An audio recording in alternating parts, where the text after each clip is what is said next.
Hello दोस्तों, आज हम इस वीडियो में मैट्रिक के सभी छात्रों के लिए साइंस का वीवीआई ऑब्जेक्टिव क्वेश्चंस बताने वाले हैं। अगर आप सभी छात्र इस वीडियो को लास्ट तक देखते हो तो ये सभी ऑब्जेक्टिव क्वेश्चंस आपको याद हो जाएंगे।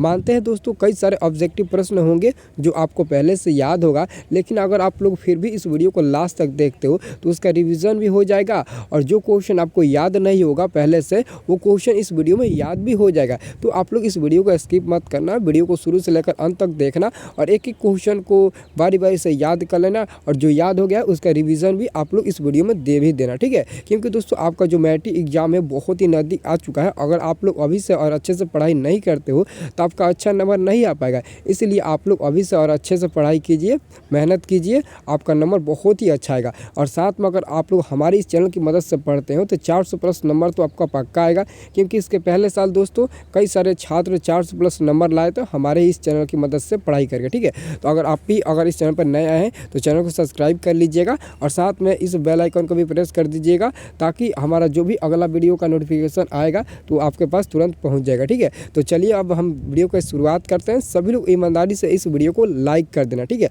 और सभी लोग वीडियो को लाइक करना है, एक साथ होकर सभी लोग इस वीडियो को लाइक कर दीजिए, ठीक है। तो चलिए हम वीडियो को स्टार्ट करते हैं। दोस्तों एक एक क्वेश्चन याद रखना है क्योंकि जो इस बार आपका एग्जाम होने वाला है वो उसमें यह सभी प्रश्न आपसे पूछेंगे, ठीक है। तो आप लोग याद जरूर कर लेना, ठीक है। ये दोबारा आपको वीडियो नहीं मिलेगा, लेकिन आप लोग वीडियो को लास्ट तक देखकर सभी क्वेश्चन को याद कर लेना, ठीक है।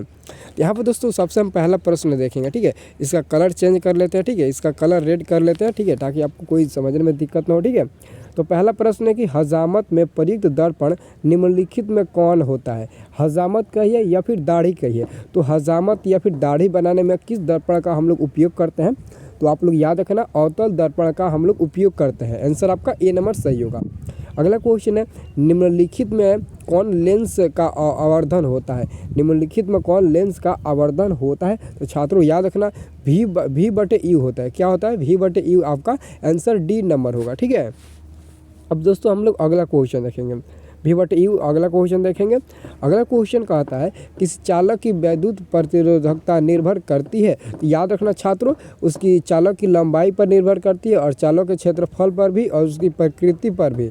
यानी कि आपका आंसर डी नंबर बिल्कुल सही हो जाएगा। सभी पर निर्भर करती है विद्युत प्रतिरोधकता, ठीक है, याद रखना। अगला क्वेश्चन है 4 नंबर। 4 नंबर छात्रों प्रश्न है कि पानी में डाली हुई छड़ी टेढ़ी दिखाई पड़ती है। पानी में डाली हुई छड़ी टेढ़ी दिखाई पड़ती है, किसके कारण टेढ़ी दिखाई पड़ती है। अगर हम लोग किसी वाटर में यानी कि पानी में अगर एक छड़ी को डालते हैं तो ऊपर से हम लोग देखेंगे तो वो छड़ी ऐसा तिरछा नज़र दिखाई देगी, तिरछी नज़र दिखाई देती है। तो किसके कारण दिखाई देती है तिरछा, ठीक है। तो यहाँ पर 4 का आपका आंसर ए नंबर जाएगा, अपवर्तन के कारण, प्रकाश का अपवर्तन के कारण, ठीक है। प्रकाश का अपवर्तन के कारण ही जो छड़ी होती है वो टेढ़ी दिखाई देती है, ठीक है। अब हम लोग अगला क्वेश्चन 5 नंबर देखेंगे। 5 नंबर प्रश्न है कि पुतली के आकार को कौन नियंत्रित करता है। पुतली के आकार को कौन नियंत्रित करता है। तो 5 का आंसर बी नंबर जाएगा, परितारिका। परितारिका जो है वो पुतली के आकार को हमेशा नियंत्रित करके रखता है, ठीक है। अगला क्वेश्चन है विद्युत बल्ब में कौन सी गैस भरी जाती है।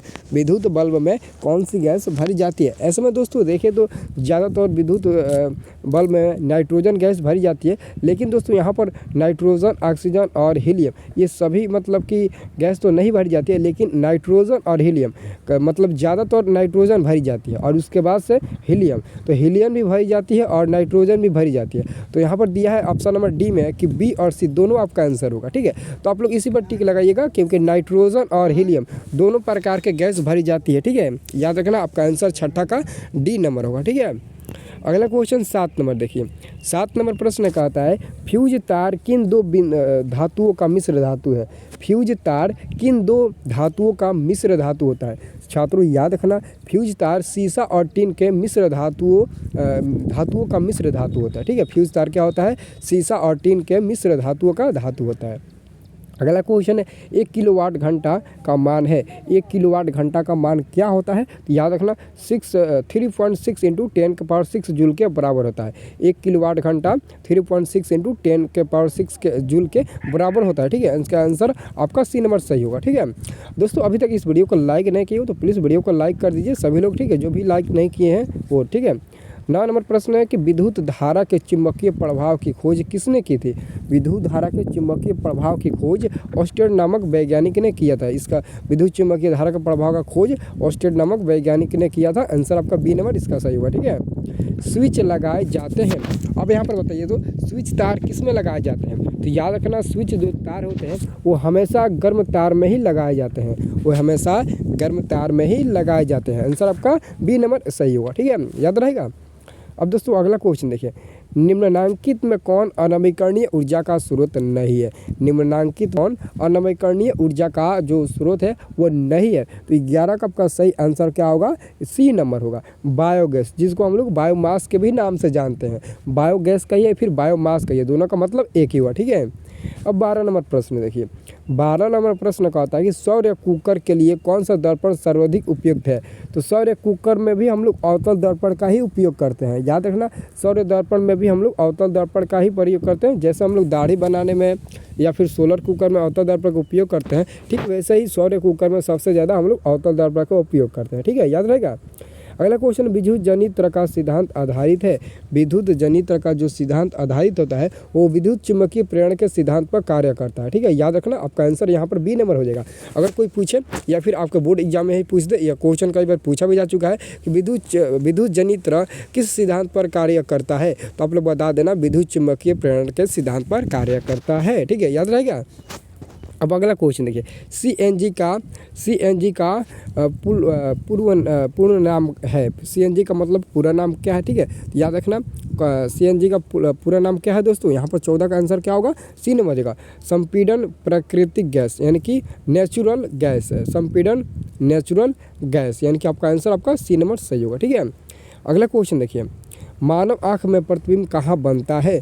मानव आँख में जो प्रतिबिंब होता है वो कहाँ पर बनता है, किस स्थान पर बनता है। तो याद रखना, यहाँ पर काफ़ी इंपॉर्टेंट क्वेश्चन। ठीक है, मानव आँख में प्रतिबिंब कहाँ बनता है। तो यहाँ पर आपका 15 का आंसर क्या होगा, ये तो सभी बता सकते हैं कि मानव में जहाँ पर प्रतिबिंब, मानव के आँख में जहाँ पर प्रतिबिंब बनता है उसका नाम रेटिना होता है। या फिर आप दूसरी भाषा में रेटिना का कौन नाम दे सकते हैं, दृष्टिपटल।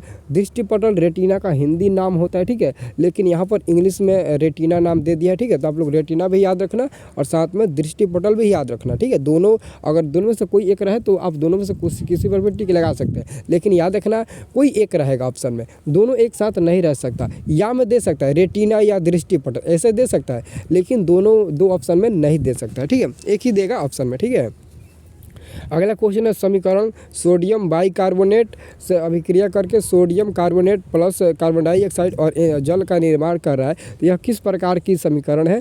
आपको केमिस्ट्री में पहले चैप्टर का टोटल फार्मूला का साथ डेफिनेशन आपको याद ही होगा।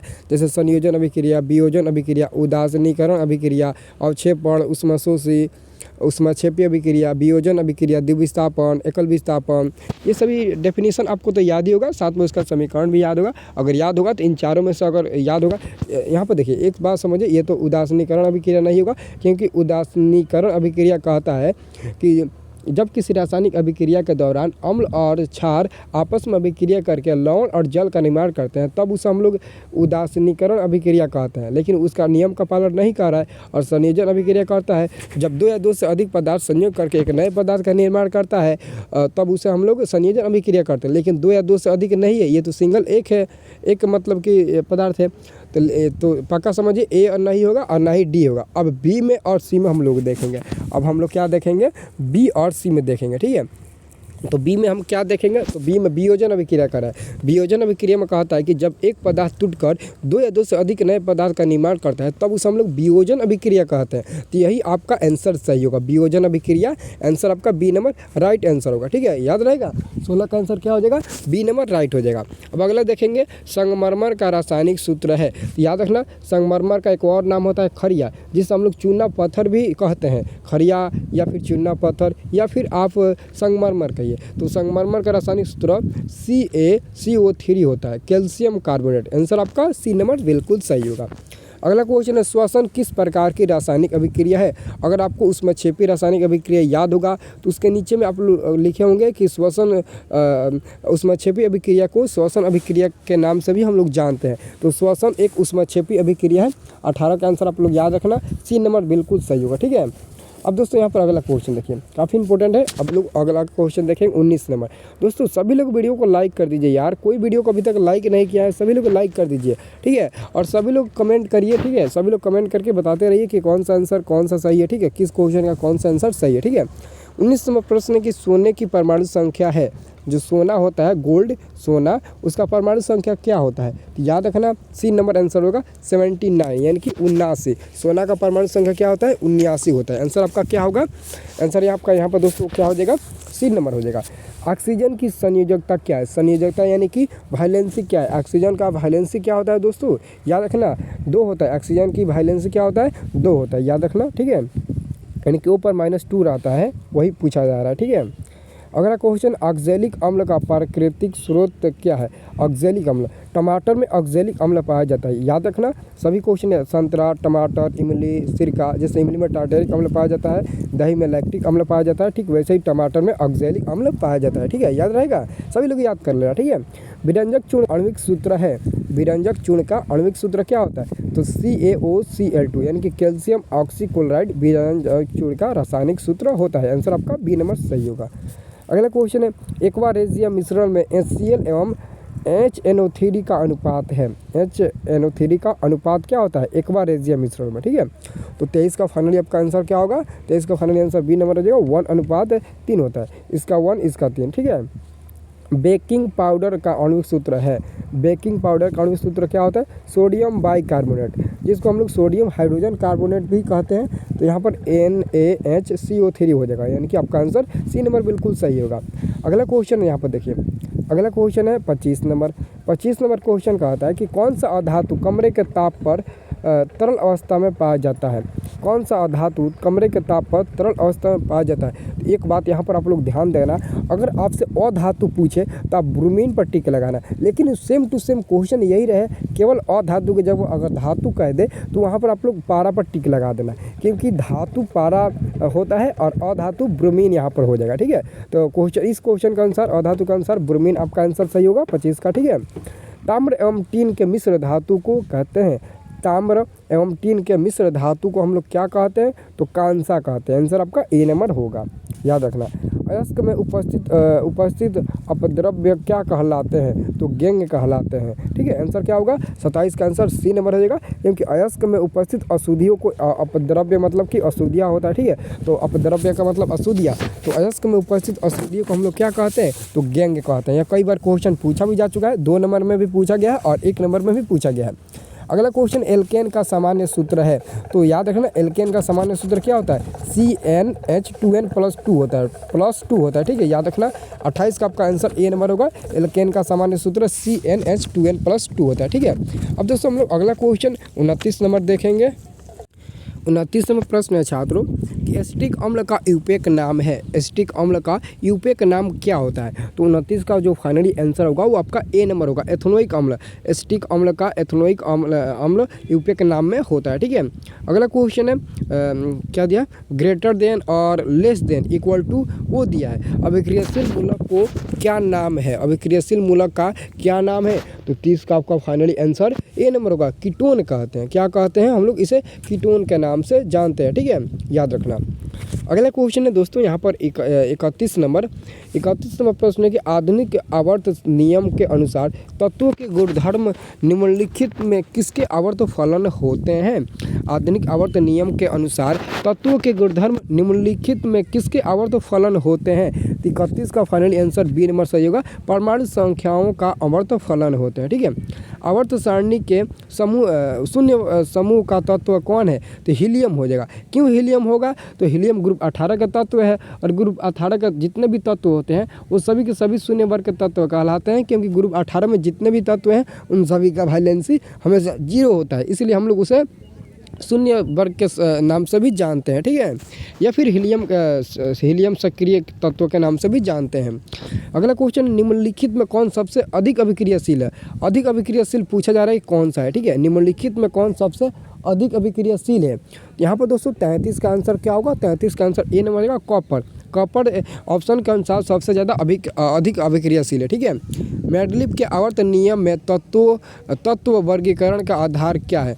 मेंडलीव के आवर्त नियम में तत्व वर्गीकरण का आधार क्या है? यहाँ पर 34 का फाइनली आंसर क्या होगा छात्रों? यहाँ पर 34 का आपका फाइनली आंसर डी नंबर रहेगा, परमाणु द्रव्यमान। ठीक है, 34 का फाइनली आंसर आपका हो जाएगा डी नंबर, परमाणु द्रव्यमान। ठीक है, अगला क्वेश्चन है, पौधे में उत्सर्जित पदार्थ है।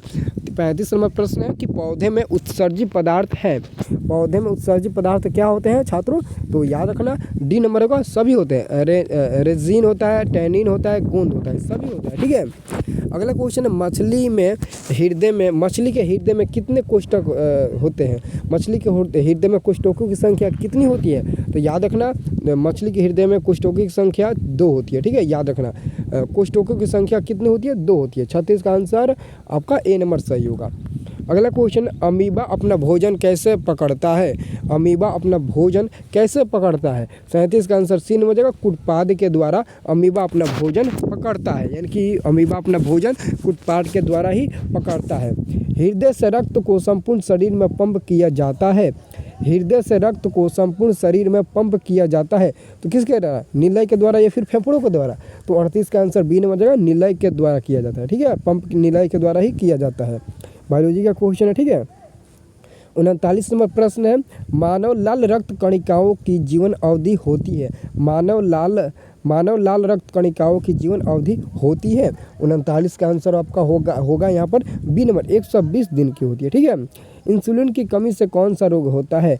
इंसुलिन की कमी के कारण कौन सा रोग उत्पन्न होता है? तो यहाँ पर बी नंबर जाएगा, मधुमेह नामक रोग उत्पन्न होता है इंसुलिन की कमी के कारण। ठीक है, तंत्रिका तंत्र की रचनात्मक एवं क्रियात्मक इकाई को कहते हैं। तंत्रिका तंत्र के रचनात्मक एवं क्रियात्मक इकाई को हम लोग किस नाम से जानते हैं? तो याद रखना न्यूरॉन के नाम से हम लोग जानते हैं। किसके नाम से? तो न्यूरॉन के नाम से। ठीक है, 42 नंबर प्रश्न, क्या हाइड्रा में पाया जाता है? याद रखना हाइड्रा में क्या पाया जाता है? तो हाइड्रा में एक प्रकार का दोस्तों यहाँ पर स्पर्शक पाया जाता है। याद रखना डी नंबर होगा।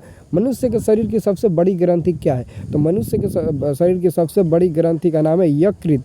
यकृत के हम लोग नाम से भी जानते हैं, जिसको हम लोग लीवर भी कहते हैं। तो लीवर या फिर यकृत, दोनों आपका आंसर सही है। ठीक है, जैसे रेटिना और दृष्टिपत्र सही होगा, वैसे ही लीवर और यकृत दोनों सही होगा। ठीक है, अगला क्वेश्चन, इनमें से कौन अंतःस्रावी ग्रंथि नहीं है?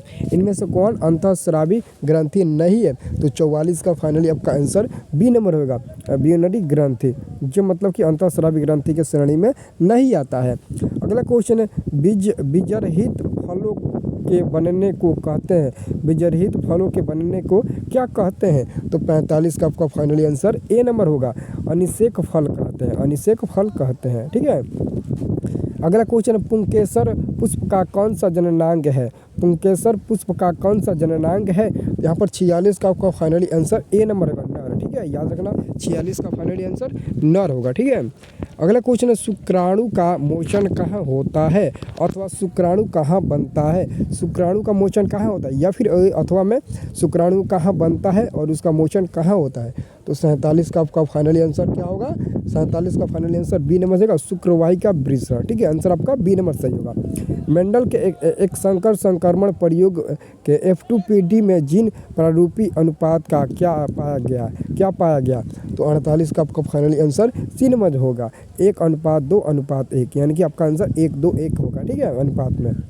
अगला क्वेश्चन है, मेंडल ने अपने प्रयोग के लिए बगीचे में उगाए जाने वाले किस पौधे का चयन किया? तो मटर के पौधे को चयन किया। एक साधारण सा मटर का पौधा लिया और उसी पर चयन किया। ठीक है, पक्षी तथा तितली के पंख है। पक्षी तथा तितली के पंख है तो असमजात अंग है। ठीक है, असमजात अंग होते हैं। ठीक है, याद रखना। अफ्रीका मानव का सबसे निकट संबंधी है तो चिंपैंजी हो जाएगा, आंसर ए नंबर होगा। अफ्रीकी मानव का सबसे निकट संबंधी किससे है? तो चिंपैंजी से है। ठीक है, 51 का आंसर ए नंबर होगा। ठीक है, अब 52 नंबर प्रश्न है, ओजोन परत का क्षय के लिए मुख्य रूप से कौन जिम्मेदार है? मुख्य रूप से कौन जिम्मेदार है? याद रखना यहाँ पर 52 का जो आंसर होगा सी नंबर देगा, CFC जिम्मेदार है। ठीक है, आंसर 52 का सी नंबर होगा। 53 नंबर क्वेश्चन, निम्नलिखित में कौन एक जलीय आहार श्रृंखला है? निम्नलिखित में कौन एक जलीय आहार श्रृंखला है? तो घास बकरी से, घास को बकरी खाती है, बकरी को शेर मारकर खा जाता है। बाकी इसके अलावा कोई भी मतलब कि जलीय आहार श्रृंखला, सॉरी यहाँ पर जलीय आहार श्रृंखला पूछा जा रहा है, ठीक है। तो जलीय आहार श्रृंखला में बी नंबर रहेगा, शैवाल को जलीय कीट खाती है और जलीय कीट को मछली खा जाती है। आंसर आपका बी नंबर होगा, ठीक है। यहाँ पर ऑप्शन ए भी सही होता, लेकिन यहाँ पर दोस्तों जलीय आहार श्रृंखला पूछा जा रहा है, जल में रहने वाले आहार श्रृंखला के बारे में पूछा जा रहा है, इसलिए आंसर यहाँ पर बी नंबर हो जाएगा, ठीक है। अब दोस्तों अगला क्वेश्चन देखिए, अगला क्वेश्चन है 54 नंबर, निम्नलिखित में कौन प्राकृतिक संसाधन है? निम्नलिखित में कौन प्राकृतिक संसाधन है? तो 54 का फाइनली आंसर डी नंबर होगा, सभी, ठीक है। कोयला, जल, वन सभी प्राकृतिक संसाधन है, प्रकृति पर ही पाए जाते हैं, ठीक है। अगला क्वेश्चन है, निम्नलिखित में कौन प्राकृतिक पारिस्थितिक तंत्र है? निम्नलिखित में कौन प्राकृतिक पारिस्थितिक तंत्र है? तो 55 का आंसर डी नंबर होगा, समुद्र, ठीक है। चिपको आंदोलन की शुरुआत कब हुई? चिपको आंदोलन की शुरुआत कब हुई? तो 1970 ईस्वी में चिपको आंदोलन की शुरुआत हुई थी, याद रखना, ठीक है।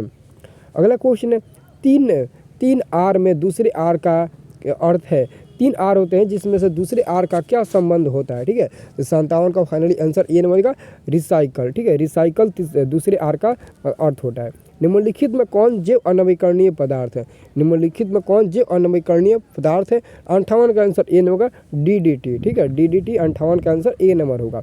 पर्यावरण दिवस कब मनाया जाता है? पर्यावरण दिवस कब मनाया जाता है? तो 59 का आंसर बी नंबर हो जाएगा, 5 जून को हम लोग पर्यावरण दिवस मनाते हैं। घास स्थलीय पारितंत्र के उत्पादक है, घास स्थलीय पारितंत्र के उत्पादक है। 60 का फाइनली आंसर आपका ए नंबर होगा, घास, ठीक है। निम्नलिखित में जल का अपवर्तनांक कौन सा है? जल का अपवर्तनांक क्या होता है? आपको तो पता ही होगा छात्रों कि जल का अपवर्तनांक 1.33 होता है, यानी कि आंसर ए नंबर आपका सही होगा, ठीक है। अगला क्वेश्चन है, क्रांति कोण के लिए अपवर्तन कोण का मान कितना होगा? क्रांति के कोण के लिए अपवर्तन कोण का जो मान होता है वो कितना डिग्री होगा, ठीक है।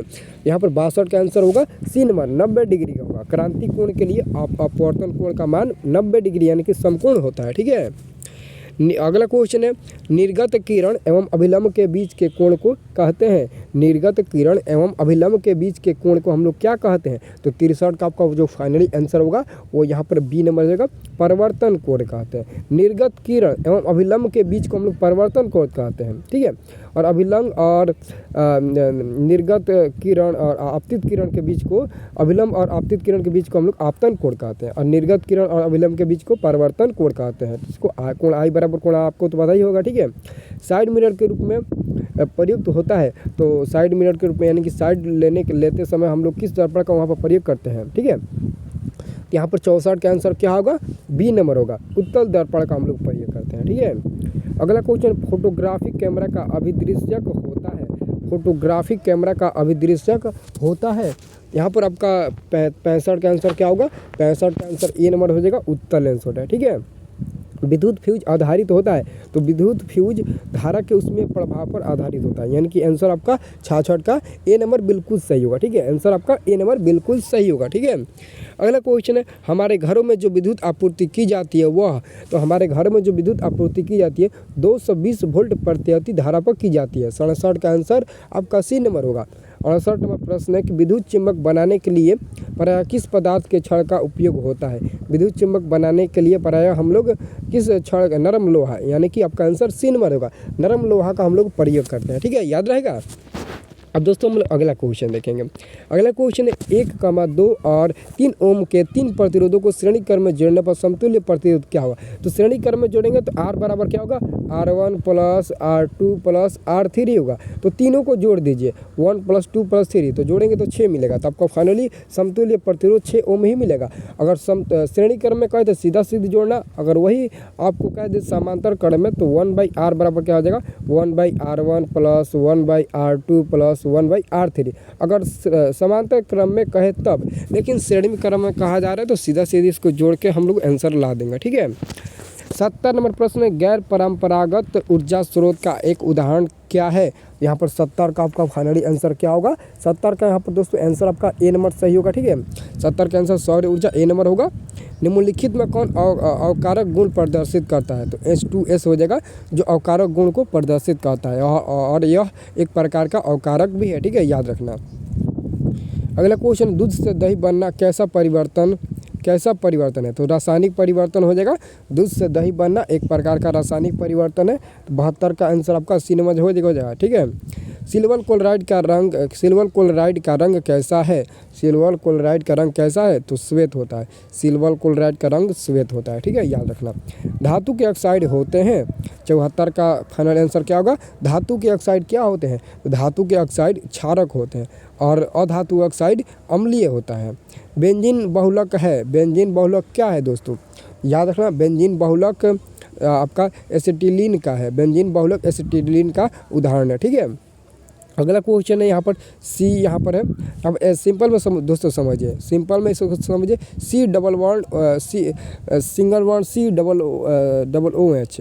ठीक है, COOH, यानी कि सिंपल में इसको समझिए। ठीक है, तो यहाँ पर 76 का आंसर सी में मेथनॉल होगा। मेथनॉल, इसका नाम ही मेथनॉल, यूपी का नाम पूछा जा रहा है तो मेथनॉल हो जाएगा। ठीक है, अगला क्वेश्चन हम देखेंगे, ऑस्टक नियम के प्रतिपादक थे। तो आप लोगों को पता ही होगा, केमिस्ट्री में पढ़े होंगे, न्यूलैंड्स का ऑस्टक नियम। आपका ऑस्टक नियम है तो ऑस्टक का नाम से न्यूलैंड्स का हो जाएगा। ठीक है, न्यूलैंड्स ने ऑस्टक नियम का प्रतिपादन किए थे। ठीक है, किसी कोष में इलेक्ट्रॉनों की अधिकतम संख्या होती है 2n² होती है। क्या होती है, 2n², याद रखना, 2n² के बराबर होती है। एब्सिसिक एसिड किस तरह का रसायन है। एब्सिसिक एसिड किस तरह का रसायन है, तो यहाँ पर 79 का आंसर होगा आपका सी नंबर, वृद्धि रोधक। क्या होगा, वृद्धि रोधक। आंसर आपका सी नंबर बिल्कुल सही होगा। और दोस्तों यहाँ पर अंतिम प्रश्न आ चुका है। अभी तक सभी लोग वीडियो को लाइक नहीं किए हैं तो प्लीज़ वीडियो को लाइक कर दीजिए। और जो भी छात्र हमारे चैनल पर पहली बार जुड़े होंगे, चैनल को सब्सक्राइब भी कर लेंगे, क्योंकि वीडियो की शुरुआत में हम आप लोगों को बहुत ही अच्छे तरीके से समझाए कि अगर आप लोगों को अच्छे नंबर लाना है तो अभी से और अच्छे से पढ़ाई कीजिए, हमारे साथ जुड़िए। इस चैनल की मदद से आप लोग 400+ नंबर ला सकते हैं। इस चैनल पर आपको मैथ का सब्जेक्टिव, साइंस का सब्जेक्टिव, हर सब्जेक्ट का सब्जेक्टिव क्वेश्चन भी अपलोड किया जाता है। कई बार वीडियो अपलोड भी हो चुका है, जाकर आप लोग वीडियो भी देख सकते हैं। ठीक है, तो फटाफट वीडियो को लाइक कर दीजिए और एक प्यारा सा कमेंट करिए। तो इस वीडियो में, मेन वीडियो में आपको एक प्यारा सा कमेंट करना है सभी लोगों को। ठीक है, क्योंकि इसके बाद हम आपको जो वीडियो लाएंगे उसमें मैथ के 30 VBI सब्जेक्टिव क्वेश्चंस रहेगा। ठीक है, मैथ के 30 VBI सब्जेक्टिव क्वेश्चंस रहेगा। जैसे आपके बोर्ड एग्जाम में मैथ का क्वेश्चन 2 नंबर के लिए पूछा जाता है, ठीक वैसे ही पूछा जाएगा। मान लेते हैं कि किसी में अंक चेंज हो सकता है, लेकिन सभी क्वेश्चन वैसे ही पूछे जाएंगे। ठीक है, तो आप लोग बनाना सीख जाओ, किस चैप्टर से कैसे क्वेश्चन पूछा जाता है, कौन कौन सा क्वेश्चन पूछा जाता है, सभी इसके अगले वाले वीडियो में आपको मिल जाएगा। तो फटाफट वीडियो को लाइक करके चैनल को सब्सक्राइब कर लीजिए। और अंतिम क्वेश्चन का आंसर देखिए, स्त्रीकेसर के आधारित भाग को कहते हैं। स्त्रीकेसर के आधारित भाग को हम लोग क्या कहते हैं, तो याद रखना, हम लोग अंडाशय के नाम से जानते हैं। ठीक है, तो आंसर आपका बी नंबर बिल्कुल सही होगा। ठीक है, तो दोस्तों आज के लिए यहीं तक रहने देते हैं। ठीक है, 80 प्रश्न समाप्त हो गए, यानी कि एक सेट आपका समाप्त हो गया। ठीक है, तो चलिए अब हम लोग मिलते हैं अगले वाले वीडियो में एक बार फिर से। ठीक है, तो दोस्तों सभी लोगों के लिए गुड नाइट।